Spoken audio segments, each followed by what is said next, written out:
Welcome 12th class. स्वागत है आपका। आज के टॉपिक यूएनओ के प्रधान अंग या यूं कह लो प्रिंसिपल ऑर्गन्स ऑफ यूएनओ। देखो यूएनओ पे जो पहले वीडियो बनाई है उसका लिंक मैं छोड़ रहा हूं आई बटन में, उससे जरूर से देख लेना अगर नहीं देखा है। ये जो प्रधान अंग है इसमें दो अंग बहुत इंपॉर्टेंट है जिनके ऊपर बड़े क्वेश्चन भी आ जाते हैं। हालांकि तीसरे ऑर्गन पे भी आया हुआ बड़ा क्वेश्चन, लेकिन दो पे सबसे ज़्यादा बड़े क्वेश्चन आते हैं, जिसमें पहला अब हम डिस्कस कर रहे हैं। तो चलिए स्टार्ट करते हैं आज का वीडियो और आज का टॉपिक। मैं हूं विक्रांत, आप देख रहे हैं पॉलिटिकल साइंस 90+ मार्क्स।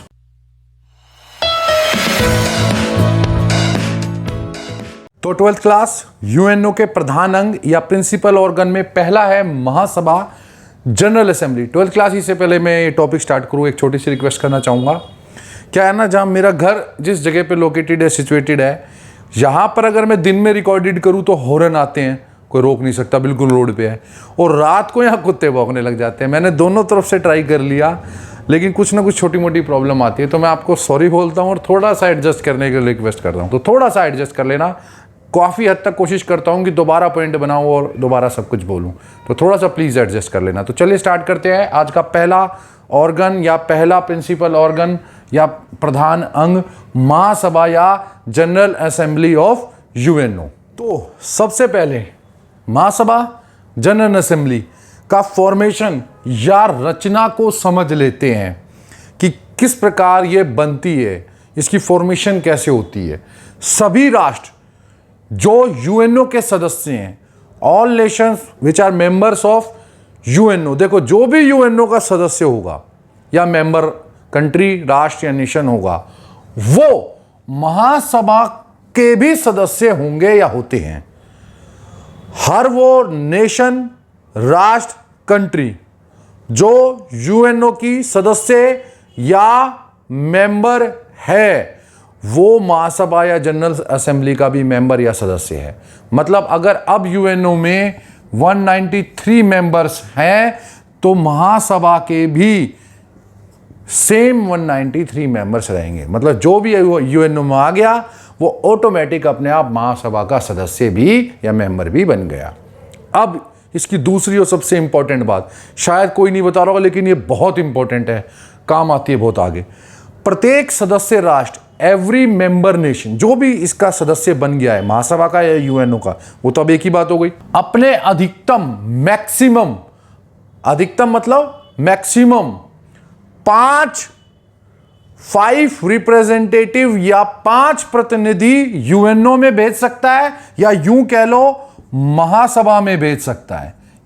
महासभा को लिखना यूएनओ तो चलो ठीक है, वो पता लग चुका है हमें, तो क्योंकि पर हम पढ़ रहे हैं महासभा के बारे में, तो महासभा ही लिखना। तो कितने, हर राष्ट्र अपने 5 प्रतिनिधि या 5 रिप्रेजेंटेटिव, ये 5 रिप्रेजेंटेटिव मैक्सिमम है, अधिकतम। एक भी हो सकता है, 2 भी हो सकते हैं, 3 भी हो सकते हैं, 4 भी हो सकते हैं, 5 से ज्यादा नहीं हो सकते। तो हर राष्ट्र या सदस्य, एवरी मेंबर जो भी है, अपने मैक्सिमम 5 या अधिकतम 5 प्रतिनिधि या रिप्रेजेंटेटिव महासभा में, जनरल असेंबली में भेज सकता है। याद रखना, इस यूएनओ को हटा लेना क्योंकि वो कंफ्यूजिंग रहेगा, महासभा ही लिखना। तो महासभा में भेज सकता है, बट उन्हें वोट एक ही मिलता है। हर सदस्य को या यूं कह लो राष्ट्र को, जो भी महासभा में आएगा उसे वोट एक ही मिलेगा, चाहे वो प्रतिनिधि 2 भेजे, 3 भेजे, 5 भेजे, कितने भी करे, 1 से 5 के बीच, वो उसकी मर्जी है। अधिकतम कई बार होता है कि भाई सलाह मशवरा करने के लिए 2 प्रतिनिधि भेज देता है कोई राष्ट्र, कोई कहता है भाई तुम 3 चले जाओ और हमारे देश के प्रतिनिधित्व करो, रिप्रेजेंट करो, तो 5 भी भेज सकते हैं। लेकिन 5 भी चले गए तो जब महासभा या जनरल असेंबली में वोटिंग हो रही होगी, जब वोटिंग हो रही होगी तब वोट एक ही मिलेगा, क्योंकि वोट सिर्फ मेंबर या सदस्य को मिल रहा है, रिप्रेजेंटेटिव को नहीं मिला। और सदस्य तो एक ही रहता है जिस राष्ट्र से वो आए हैं। तो इसलिए सदस्य राष्ट्र 5 रिप्रेजेंटेटिव भेजता है, पर उन 5 को सदस्य राष्ट्र के नाम पर, क्योंकि सदस्यता 1 मिली है, मेंबरशिप 1 मिली है, तो वोट भी एक ही मिलता है। तो इस तरह चलता है महासभा की, इस तरह फॉर्मेशन होती है। अब हम बढ़ते हैं इसकी कार्य प्रणाली की तरफ।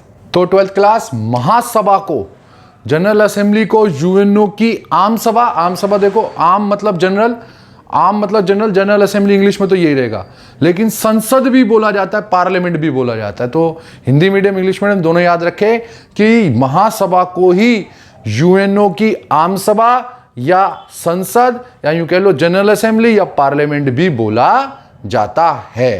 तो अब आती है महासभा की कार्य प्रणाली, मोडस ऑपरेंडी, मतलब किस तरह ये काम करती है। महत्वपूर्ण निर्णय, महत्वपूर्ण मतलब इंपॉर्टेंट डिसीजंस 2/3 बहुमत या यूं कह लो मेजॉरिटी से लिए जाते हैं। अगर कोई विषय या कार्य या टॉपिक या कोई वर्क बहुत इंपॉर्टेंट है तो उसके लिए महासभा को 2/3 मेजॉरिटी या बहुमत की आवश्यकता होती है। मतलब जितने भी उसके सदस्य हैं उसका 2/3 67% तक जितने भी सदस्य बनते हैं उनकी रजामंदी या उनकी मंजूरी चाहिए, एक्सेप्टेंस चाहिए, वरना वो प्रस्ताव अगर इंपॉर्टेंट है तो वो प्रस्ताव पास या रेजोल्यूशन पास नहीं होगा, प्रस्ताव पास नहीं होगा। और 2/3 बहुमत मिल गया तो वो प्रस्ताव पास हो जाता है। तो ये पहली बात है कि महत्वपूर्ण निर्णय या यूं कह लो कि इंपॉर्टेंट जितने भी डिसीजन उसके लिए 2/3 2/3 मेजोरिटी चाहिए। साधारण निर्णय, सिंपल निर्णय जिनके लिए कोई खास आवश्यकता नहीं है, जो नॉर्मल प्रोसीजर्स हैं, जो साधारण प्रक्रियाएं हैं, उनके लिए साधारण बहुमत सिंपल मेजोरिटी से होते हैं या सिंपल मेजोरिटी ही चाहिए होती है। तो साधारण निर्णय सिंपल मेजोरिटी या साधारण बहुमत से हो जाते हैं। वर्ष में इसकी बैठक एक बार जरूर होती है। देखो, वर्ष में इसकी जरूर होती है और मैं बता भी दूं कौन से दिन से। सितंबर के दूसरे मंगलवार से जनरली शुरू हो जाती है और क्रिसमस तक चलती है, लेकिन इसके बीच में ये अधिवेशन होता है, एक सेशन चलता है इसकी बैठक का। तो ये लगभग यूँ मान लो 30 दिन तो काम करती है वर्ष में, ठीक है। अब इसके लिए ये मत समझना कि भाई कौन से दिन बैठती है, ये डिसाइड करते हैं मिलके, लेकिन सितंबर के दूसरे मंगलवार से शुरू हो जाती है, क्रिसमस तक ये मीटिंग या कॉन्फ्रेंस चलती है। तो वर्ष में इसकी बैठक एक बार, वंस इन अ ईयर जरूर होती है।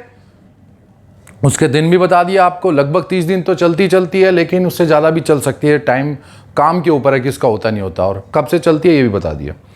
आपातकालीन बैठक, ये एक बड़ी बात है। इमरजेंसी मीटिंग या कॉन्फ्रेंस बुलाई जा सकती है अगर महासभा के सामने कोई ऐसी इमरजेंसी या यूं कह लो आपातकाल जरूरत आ गई है, तो उसके सदस्य या मेंबर्स आपातकालीन बैठक बुला सकते हैं, इमरजेंसी कॉन्फ्रेंस मीटिंग बुला सकते हैं। वो कैसे?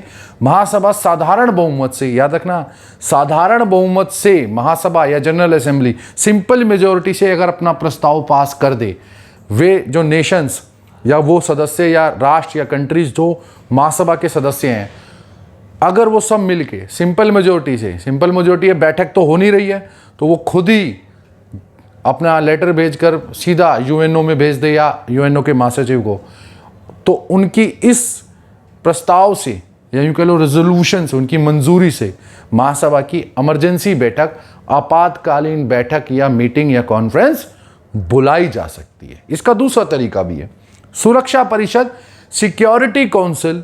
इसके बारे में हम नेक्स्ट वीडियो में पढ़ेंगे, क्योंकि अगर इसमें पढ़ाया तो एक तो बहुत इंपॉर्टेंट है और उसकी रचना भी और उसके काम करने का तरीका भी, और सबसे इंपॉर्टेंट ऑर्गन है वो, इसलिए उसके बारे में अगले। उसके अगर 9 सदस्य या 9 मेंबर्स प्रस्ताव मतलब रेजोल्यूशन पास कर दे तो भी महासभा की आपातकालीन बैठक या इमरजेंसी मीटिंग कॉन्फ्रेंस बुलाई जा सकती है। याद रखना, जो सुरक्षा परिषद है इसके बारे में हम आगे पढ़ेंगे, फिर भी बता रहा हूं बहुत ध्यान से कि ये वर्ष भर काम करती है, क्योंकि बहुत इंपॉर्टेंट या महत्वपूर्ण काम करती है, ये पूरे वर्ष काम करती है, लेकिन फिर भी मैं इसके बारे में डिटेल में आगे पढ़ेंगे। तो आप ये याद रखना कि महासभा की आपातकालीन बैठक बुलाने के क्या क्या तरीके, 2 तरीके हैं। और आपातकालीन इमरजेंसी, अगर ऐसा कोई इमरजेंसी आ गई है विश्व में, वर्ल्ड में ऐसी कोई समस्या बहुत बड़ी आ गई तो बुला सकते हैं। अब आपातकालीन के लिए मुझसे मत कहना सर किस तरह की इमरजेंसी, कहीं युद्ध हो जाए, कहीं आक्रमण हो जाए, कोई बहुत बड़ा विवाद खड़ा हो जाए, डिस्प्यूट खड़ा हो जाए, ऐसी कोई समस्या। अब जैसे कोरोना वाली आपदा आई थी, अगर पूरा विश्व एकदम बहुत बड़ी चपेट में आ गया तो बुला सकते हैं, ऐसी कोई आफत नहीं है। तो इमरजेंसी के वक्त, अब इमरजेंसी कब, कहाँ पर, कैसे आती है, ये निर्भर करता है वक्त पर।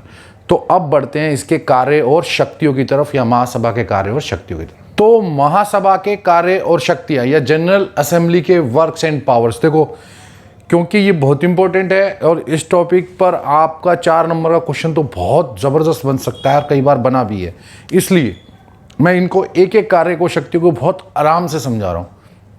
मैं आपसे रिक्वेस्ट कर रहा हूँ प्लीज़ थोड़ा ध्यान लगा के सुनिएगा, क्योंकि हो सकता है कि कई बार एक आधी चीज़ ऊपर नीचे कर देते हैं स्टूडेंट और उसके चक्कर में पूरा नंबर चला जाता है, तो इसलिए फिर भी बड़े ध्यान से देखना। महासभा का सबसे महत्वपूर्ण कार्य, the most important work of general assembly, UNO के चार्टर के अनुसार, अकॉर्डिंग टू यूएनओ चार्टर या एज पर यूएनओ चार्टर, कुछ भी बोल सकते हो। तो महासभा का सबसे महत्वपूर्ण कार्य यूएनओ के चार्टर के अनुसार सारे विषयों पर, कौन से विषय, जो भी चार्टर में आते हैं, जो भी यूएनओ के चार्टर पे आते हैं, उन सारे विषयों पर, on all topics which are mentioned in UNO charter, तो सारे विषयों पर विचार करना थॉट कर सकती है और उसके आधार पर सिफारिश या रिकमेंडेशन करना है। अगर थॉट या विचार करने पर कोई नई बात या कोई नया प्रस्ताव उनको लगता है लाना चाहिए, तो उस प्रस्ताव की सिफारिश या रिकमेंडेशन या उसे आगे चलाने की प्रक्रिया को महासभा कर सकती है। तो रिकमेंडेशन या सिफारिश करेगी, भैया ये इस चीज़ को काम करना, आगे करना चाहिए, तो सिफारिश करने का अधिकार पूरा का पूरा महासभा के पास है उन विषयों पर विचार करके आगे बढ़ाने का। तो ये है महासभा का पहला कार्य और शक्ति। याद रखना, इसमें शब्द चेंज करने से पहले पूरा ध्यान लगाना, कहीं ऐसा ना हो अपने शब्द या आसान बनाने के लिए चीज़ों का मतलब बदल दो, वो बिल्कुल गलती मत कर देना, ठीक है। तो ये है इसका पहला कार्य और शक्ति। अब बढ़ते हैं दूसरे कार्य की तरफ। तो महासभा के कार्य और शक्तियों में दूसरा पॉइंट, नए राष्ट्रों को सदस्यता। आप ये कह लो कि अगर किसी नए राष्ट्र को यूएनओ ज्वाइन करना है या यूएनओ का सदस्य बनना है या मेंबरशिप लेनी है, तो नए राष्ट्रों को सदस्यता, ये कह सकते हैं ना, न्यू नेशंस को मेंबरशिप देने का निर्णय करती है। अगर किसी राष्ट्र ने मान के चले कि अप्लाई किया, ये कहते हैं ना कि बनने की इच्छा लगाई है, इच्छा मतलब उसने बनने का वो करा है कि भाई आपको प्रस्ताव दिया कि मैं, कोई भी देश आ सकता है नया जो इसका मेंबर नहीं है, वो कहता है कि नहीं मुझे यूएनओ का मेंबर बनना है, तो नए सदस्यता को देना है, अगर मेंबरशिप को देना है, तो इसका निर्णय या डिसीजन यूएनओ में आएगा या नहीं आएगा, इसका डिसीजन जनरल असेंबली या महासभा करेगी, ठीक है।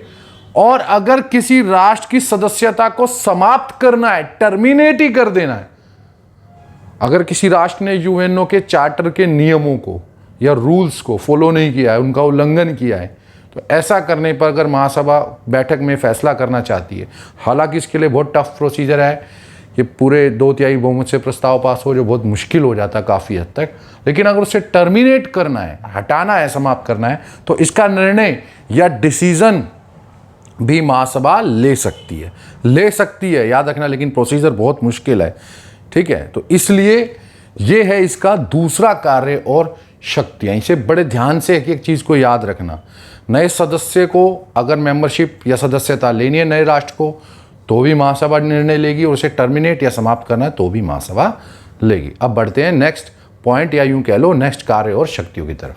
तो महासभा के कार्य शक्तियों जनरल असेंबली के पावर्स और वर्क्स में तीसरा पॉइंट, यूएनओ के लिए, याद रखना यूएनओ के लिए, ऐसा नहीं कि सिर्फ महासभा के लिए, महासभा पूरे यूएनओ के लिए पूरे वर्ष का बजट पास करती है। बात समझ में आ गई मेरी? महासभा यूएनओ के लिए, इसमें कोई एक ऑर्गन नहीं आता, पूरा यूएनओ का जितना भी ढांचा है, स्ट्रक्चर है फुल, उसके लिए पूरे वर्ष का बजट पास करती है। बजट मतलब कहाँ कितना खर्चा होगा, इस सब का पूरा निर्णय या पास करने का अधिकार पूरा महासभा का है, तथा इसके अन्य अंगों पर नियंत्रण भी रखती है। यूएनओ के जो अन्य अंग है, अब वो कैसे कैसे करते हो, जैसे जैसे आप आगे बढ़ोगे तो समझ जाओगे। जैसे इसके अन्य अंगों के सदस्यों के चुनाव में भाग लेती है, उनके कार्यों के लेकर चर्चा कर सकती है, ऐसे कुछ काम करती है जिससे अन्य अंगों पर नियंत्रण रहता है। अब English, passes UNO budget for whole year, एक पूरे वर्ष के लिए, होल ईयर के लिए एक बार में पास कर देती है, और controls other organs of UNO. तो ये एक लैंग्वेज है, इसको याद रखना। ये जो बजट वाला काम है ये बहुत ही इम्पोर्टेंट कार्य या वर्क बोला जाता है। महासभा की जो सबसे ज़्यादा एक कह लो ना महत्वपूर्ण कार्य, तो मोस्ट इम्पोर्टेंट वर्क वो यही कहलाता है। क्योंकि बजट के माध्यम से आप ये कह सकते हो कि जो बजट पास कर रहा है, जिसका पैसे का कंट्रोल है, फाइनेंशियल कंट्रोल है, वो अच्छा काफ़ी बड़ा या इम्पोर्टेंट कंट्रोल या महत्वपूर्ण नियंत्रण बोला जाता है। तो ये महासभा के बहुत इंपॉर्टेंट या सबसे इम्पोर्टेंट कार्यों में से या शक्ति में से एक बोला जाता है। अब बढ़ते हैं हम नेक्स्ट पॉइंट की तरफ। तो महासभा के कार्य और शक्तियों में जनरल असेंबली के पावर्स एंड वर्क्स में जो एक बहुत बड़ा इंपॉर्टेंट कार्य है वो है सुरक्षा परिषद समेत, याद रखना बहुत सारे, क्योंकि और भी ऑर्गन है बहुत सारे, तो क्या 6 ऑर्गन है जिसमें से एक खत्म हो गया है, तो 5 ऑर्गन बचते हैं यूएनओ में। लेकिन सुरक्षा परिषद समेत अन्य अंगों के सदस्य, जो सुरक्षा परिषद है सिक्योरिटी काउंसिल, उसके अलावा जो अन्य अंग या अदर ऑर्गन्स हैं, उनके सदस्यों या मेंबर्स का चुनाव या इलेक्शन या इलेक्ट करती है उनको। अभी आने वाले टाइम पर आपके सामने वीडियोज आएगी तो आपको पता लग जाएगा कि यूएनओ के जो दूसरे ऑर्गन हैं या दूसरे अंग हैं, उनके सदस्य कितने होते हैं और उनके जो चुनाव है कैसे होता है और उनके चुनाव में महासभा क्या करती है। तो इसको याद रखना कि सुरक्षा परिषद समेत जो महासभा के दूसरे अंग है, उनके सदस्यों का चुनाव महासभा करती है या उस चुनाव में भाग लेती है।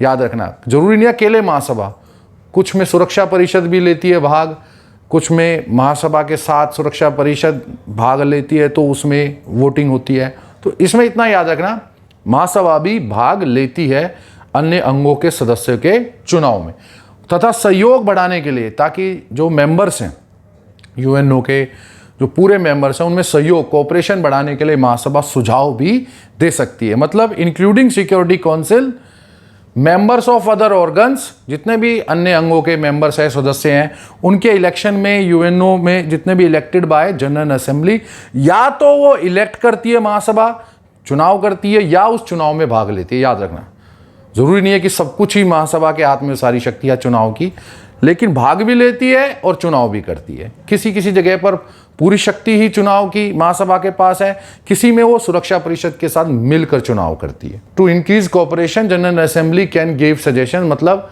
आप ये कह सकते हो कि जनरल असेंबली जो ऑल मेंबर्स है यूएनओ के, इनके कोऑपरेशन को बढ़ाने के लिए, इंक्रीज करने के लिए सजेशंस भी दे सकती है। सजेशंस के लिए प्रस्ताव पास या